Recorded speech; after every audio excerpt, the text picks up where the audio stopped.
Ադրբեջանական քաղաքի հայ վերաբնակիչները չնայած կենցաղային անմխիթար պայմաններին շարունակում են ապրել եւ հավատալ ապագային։ 93 թվականին Աղդամում ծավալված մարտական գործողություններից հետո Հարություն Բաղիրյանն իր ընտանիքի հետ բնակություն է հաստատում այստեղ, որտեղ էլ մինչեւ օրս ապրում է։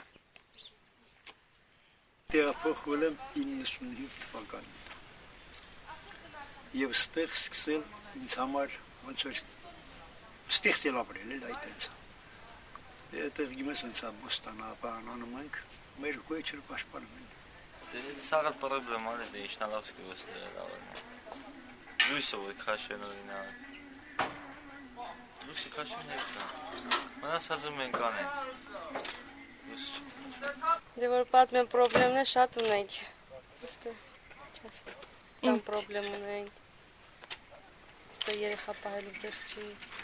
Դե կյանքից գող կլենք այն ժամանակ, եթե խաղաղություն լինի, ամեն ինչ լավ կլինի։ Ստեղծող մարդն է։ Նախկին ադրբեջանական չայխանան այժմ Բաղիրյանների կացարանն է։ Բնակելի վայր։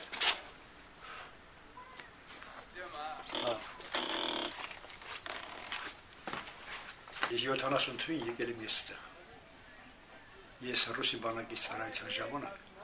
մեր թուրքի տղաել են ծառայելիս։ Ես նրա հետ եկել եմ այստեղ, անմիջապես ոչ թե այս չայխանան, այլ այն ձորում։ Իր հետ նստել ենք տղասկերին։